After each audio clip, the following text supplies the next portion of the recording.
Hey Josh, how's it going? Oh, it's not going too bad, Elliot. How are you? Oh, doing pretty good. We're in the thick of snowpocalypse 2026 here, so second snow day for my children. Beyond that, you know, just keeping on. How about yourself?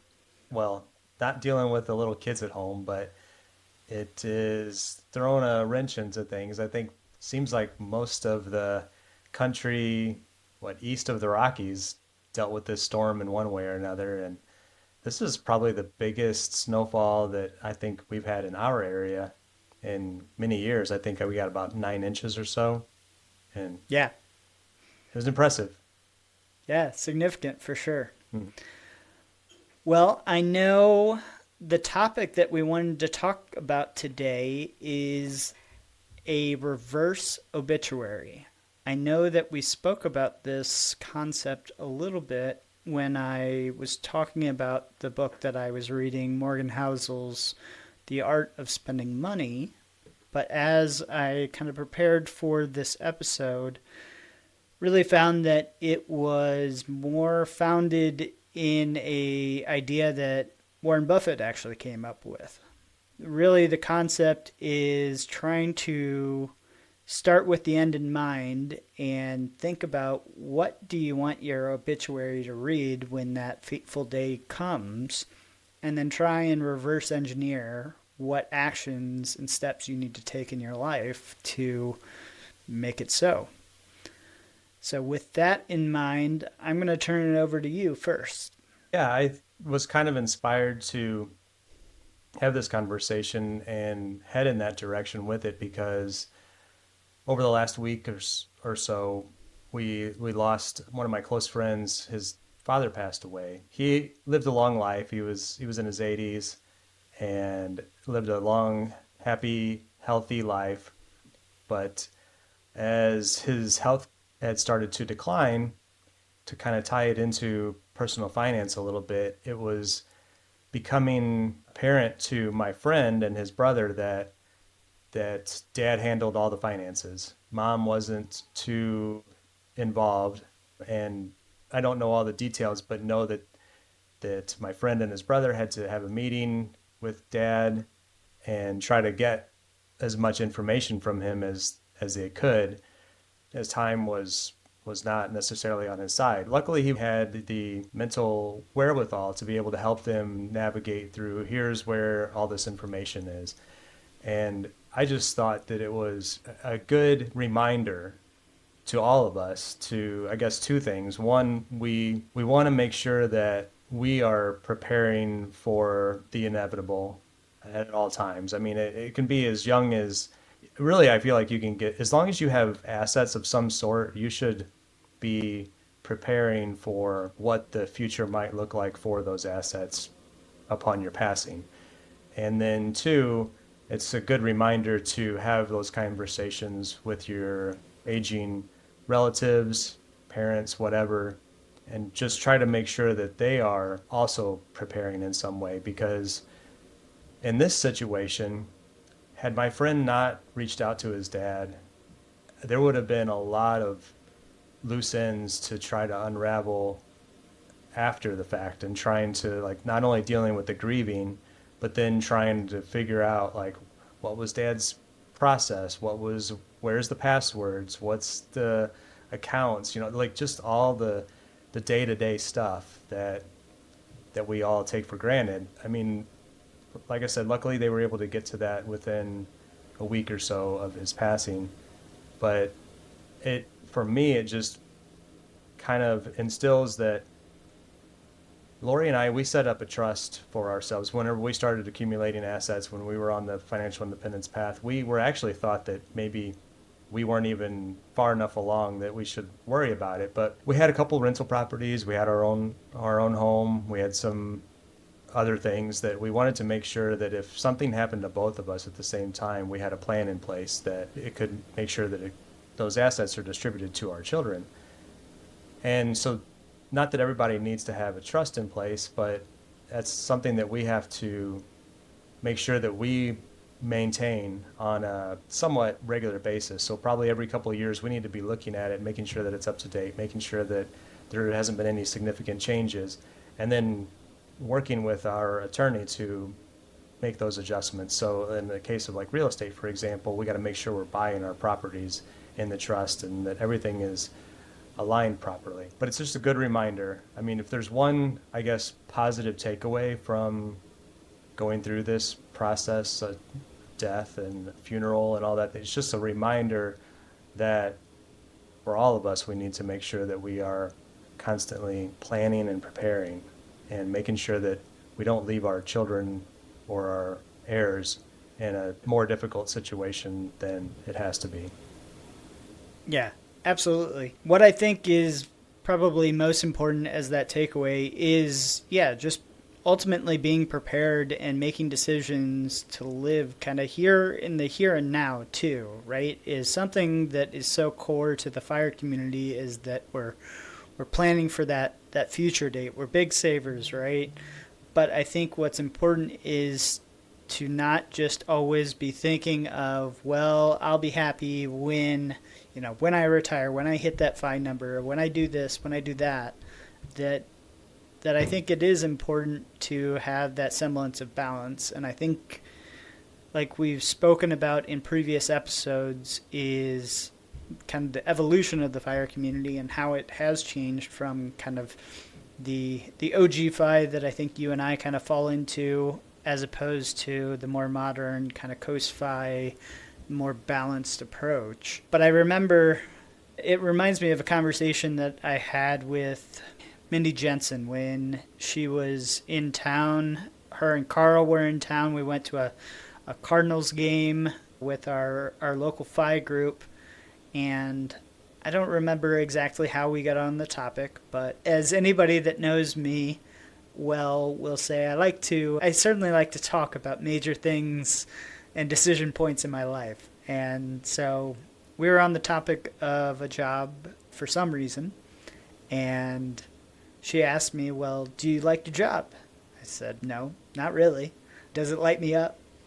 She said, okay, then why are you working that job, right? And I bring this tangent back to our concept of this reverse obituary and just kind of thought on life is short. Make sure that you do what's important to you and live your life in a manner in which you're going to be happy no matter when it ends. Yeah, and probably started this conversation out on a somber tone, and I probably should have started out with a little bit more of a fun swing with regards to my friend's dad, because just to kind of go back to that for a moment in response to yours, I mean, he was the kind of guy who I think followed that kind of philosophy, lifestyle philosophy. He was a fun-loving guy. I remember whenever I met my friend that I went to their house whenever I was in like junior high, and they were really big into Disney, which I thought it just seemed a little bit, I wasn't used to that. Growing up in my home, I had an awareness of Disney, but I'd never been to Disney World or anything like that, and learned that they were, I think, in the process of planning a trip during one of the first times that I met his family. And one of the things that they mentioned, this was early on, I was probably like in 7th or 8th grade, and his dad had said something like, yeah, I own a bunch of Disney stock as well. At the time, it like struck me as kind of, I didn't really even know what that was. Like I had a vague concept of maybe what owning Disney stock meant, but it was like, it planted a seed, I would say, a little bit, that it just kind of stuck with me. Obviously, it's almost 40 years later and I still remember it. But yeah, I don't know if he still owned Disney stock all these years later, but they were just really big into Disney. I think that he eventually had the opportunity that he retired well ahead of traditional retirement age, and he was an engineer, plumbing engineer. I don't know if that's the proper terminology, but he retired early and was able to then do like some sort of consulting or contract work for several years after that, like kind of on his own time, just whenever he wanted to. I remember him talking about just having like one client at a time and just not even dealing, he was low stress or stress free during those, later career years. So anyway, thought I would take it back to maybe something a little bit more positive, but I mean, hey, I think it's good to talk about these things because it's going to happen for all of us sooner or later, right? Right. I mean, I think just the same way that Phi is trying to remove the taboo topic of money that just isn't talked about, I mean, death is right up there too. It's not like people are talking about that all the time, and it's not an easy subject to talk about. And usually, when we are talking about it, it's at the time in which we're the most vulnerable and it's the most chaotic, and so many other factors are occurring. So, to be able to talk about it outside of that time, I think, is when you can really have the thoughtful reflection that any of us are really looking for. As we maybe move into the thought pattern of a reverse obituary, I went to my good old buddy ChatGPT and asked about a template and specifically around Morgan Housel's view of this as opposed to Mr. Buffett himself. But the three questions that it kind of started me down were: number one, what do you want the people closest to say about you? Number two, what kind of work life are you aiming for long term? Number three, what do you most want money to fix in your life? And so, as I kind of thought about those questions specifically, I'll give my answers. And so, what I said is ultimately, I want the people closest to me to say that I'm kind, I'm patient, I'm helpful, I'm loyal, and I'm giving. I'm certainly not all of those things today. I certainly try and be, but I there's one of those that certainly jumps off the page to me right now that I'm like, ooh, I'm not that right this moment.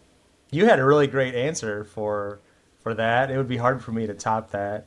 I would like to be remembered also as somebody who doesn't take things too seriously. And I probably say that just because like in my own mind, I don't feel like I am all that serious of a person, but I know that sometimes my family thinks that I am, and maybe that just becomes a part of having kids that are like late teens, early 20s, where there's always a constant, I don't know, like parental advisory required for the things that they are doing, and they're taking life a whole lot less seriously, and I'm trying to encourage some a little bit of seriousness, but that would be one that I would hopefully over time that I can continue to let my true self be seen and not be seen as kind of like a rigid sort of like father trying to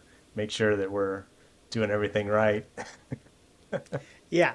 Well, hey Josh, I mean, you could have just stopped at, instead of having teen children, at just stop at children, because Children, I yeah. feel like I have that exact same maybe mentality when especially around my family and my children. I feel like I'm much more serious than certainly when I'm out with you or the Phi group or anything else. I mean, I think maybe a much more lightheartedness comes out, which is such a paradox, right? Is we want to give our best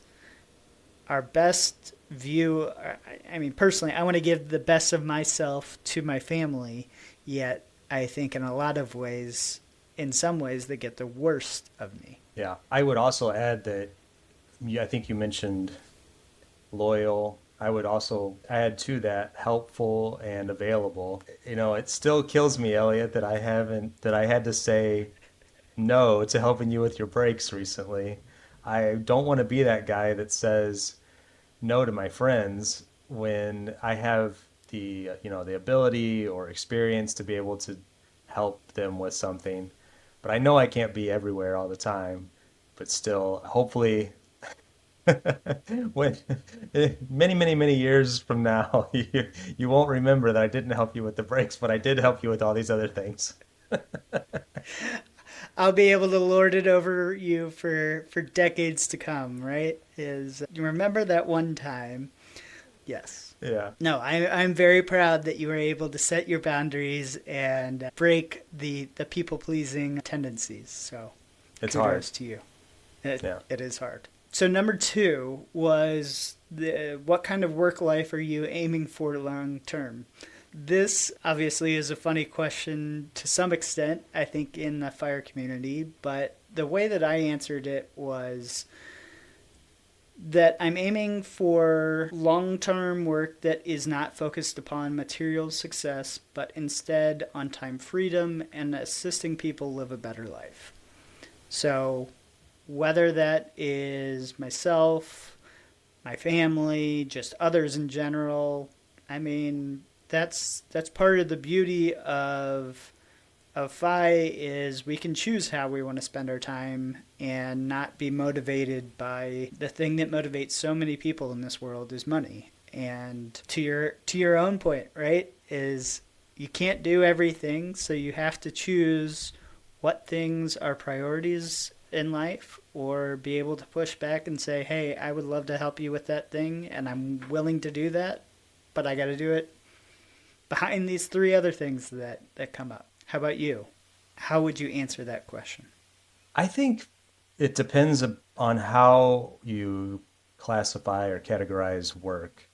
Because one thing that I've been guilty of here lately, when I'm home, when it's the weekends, or even sometimes in the evenings, is that I'll step away from whatever's going on in the rest of the house and come in here to my office. And Lori's called me out on it a couple times. My son Landon has called me out on it a couple times. They're like, "You're always in there editing a podcast or or working on a YouTube video or something." And it's not because I feel like I have to. It's just I want to. I enjoy the process. I like being creative and I enjoy doing those things, but I have to make sure that and I don't consider it work. I consider it hobby slash, I mean, I guess that's no slash. It's essentially hobby and things that I enjoy doing. But I got to make sure that I am balancing that just as I would have and put boundaries on it just as I would have with my career so that I'm not taking time away from them or giving the appearance that I'm deprioritizing spending time with them. The concept of work life balance still applies when you are retired and you want to call it hobby life balance or whatever it is. I mean, you still have to have balance in your life and make sure that you're prioritizing the things that are most important. So number three was, what do you most want money to fix in your life? For me, this one was pretty much the slam dunk answer for the FI world is, and maybe it's a cop out, but I said what I want money to fix most of my life is the ability to have the freedom to do what I want, when I want, with whom I want. That's why I'm on this path, is the ability to say, nah, not for me. And, or say, yes, it is, and I like this activity. Like you said, a hobby, it's something that I don't view as work, and we haven't made a single dollar off of this. Frankly, I don't care if we ever make a dollar off of this. The joy of this activity is just in the act of doing it for myself. So that was my answer. How do you feel about that? I can't imagine adding anything to that.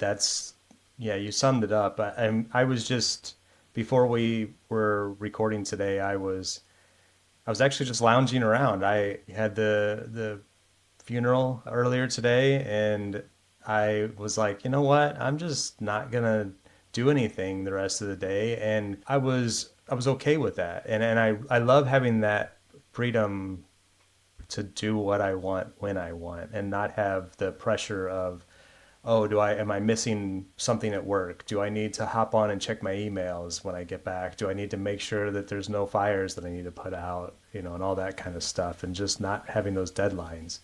So, yeah, I agree with you 100%. Yeah, so I mean, really, I won't sit here and read off what ChatGPT has decided my obituary looks like based off of that input. If you so care, you can comment to me and I will happily send it to you. But I think the whole exercise is just helpful to think about what do you really want out of this one life that we're given, right? And make sure that you're taking strides towards the goals that you actually care about. Is I know that I'm certainly guilty of something that we've talked about in the past is saying, hey, health is number one priority. Well, my actions are incongruent with that statement. So something needs to change in order to make that true today. I would say we just need to challenge each other, and we challenge you as our audience to work through this exercise. I think that's the most important part of any of these conversations. And I was talking to my buddy Douglas the other day. He was talking about putting his coursework that previously he taught on the platform Substack. And he was thinking about whether to put it out there for free or put it behind a paywall. And I won't go through all the details of this, but Douglas is in a comfortable financial position, so the money is of really no consequence. But I said, so what's the point of putting it behind a paywall? And he said, well, there's tons of metrics behind saying, well, if you actually put it behind a paywall, people will actually do the work that I'm telling them they should go do, as opposed to if ultimately you just listen to this podcast, you listen to us try and give you these prompts or whatever else, and it goes in one ear and out the other, and you move about your day, well then, hey, did we really succeed? I don't know. I don't really care. That's not going to motivate me one way or another. However, it would make my heart a little bit warmer if I knew that somebody had actually done this exercise. So, if you feel so inclined, you can drop us a note and say, yes, I did this. I will perform this exercise, and I will think about it a little more than what I did just spitballing, random thoughts while we were talking about it here. Give it a little bit more preparation. But maybe just to kind of tie it back in, it's like we were talking about at the beginning. I think whenever you just are talking about life and you're going through this situation, the unfortunate passing of a close friend or family member, it is a good reminder to not only think about how you're living your life and how will people remember you, but also are you putting yourself in the best, yourself and your family and those that are closest to you in the best possible situation so that they're not scrambling behind the scenes and while they're grieving to pick up the pieces with your finances. And in a lot of cases, you can't perfectly plan out everything, but I know just for us, we've really tried to make a very conscious effort to put TODs on our cars.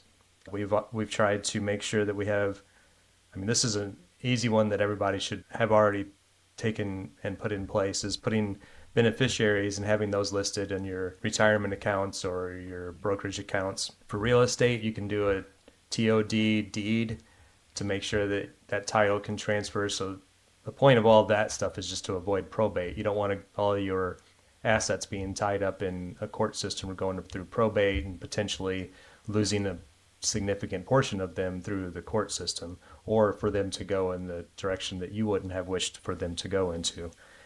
And then if you have significant assets, I think, and this isn't financial advice by any means, but having a will and trust is good to have in place, and I'm glad that we have ours. So one of the things that we do, and we kind of have fun with it a little bit, is we do talk to our kids about this kind of stuff, and we do make a joke of it, if you will. But we just had dinner with our oldest daughter, Lexi, the other day, and we were talking about, what if we both go out at the same time, Lori and I, we both go out at the same time. So what is Lexi going to do? So on our end, we're trying to make sure that we're preparing her, we're pointing her in the direction of where this information is. So we have a safe with some documents in it. That's one place to start. But beyond that, we have a kind of a list of three people that she needs to contact. One is the attorney's office who wrote up our trust, get the ball rolling on all of that. Second would be a real estate agent because all of our kids have said they have no interest in taking on the rental properties. So go ahead and sell them all. We don't care. And then third would be to contact one of our five friends because I feel like one of the things that we have in our community would be helpful people that would be able to say, hey, yeah, have you thought about this or have you thought about that? Just somebody that's knowledgeable. And our kids have met a few of you guys now, so that there would be, I think they would at least be comfortable talking to somebody. And then the fourth thing is to have a party.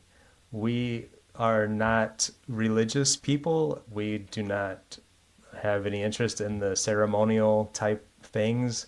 We've talked through like, here's what our wishes are. Lori and I are on the same page with that for each other. And we just want people to have a good time. So throw a big party, have fun, try to minimize the grieving process as much as possible.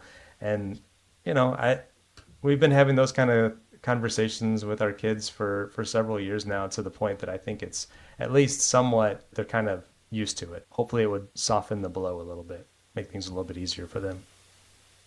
Yeah, absolutely. I mean, more than anything else, is repetition is the way to assuage, fear of the unknown, right? Is practice makes perfect, so to speak. All right. Well, if you've stayed with us this long, you're committed as always. Thank you. If you'd like to drop us a note, we read the comments on all of our platforms, whether that be YouTube, Spotify, Apple Podcasts, etc., and we try and respond to you.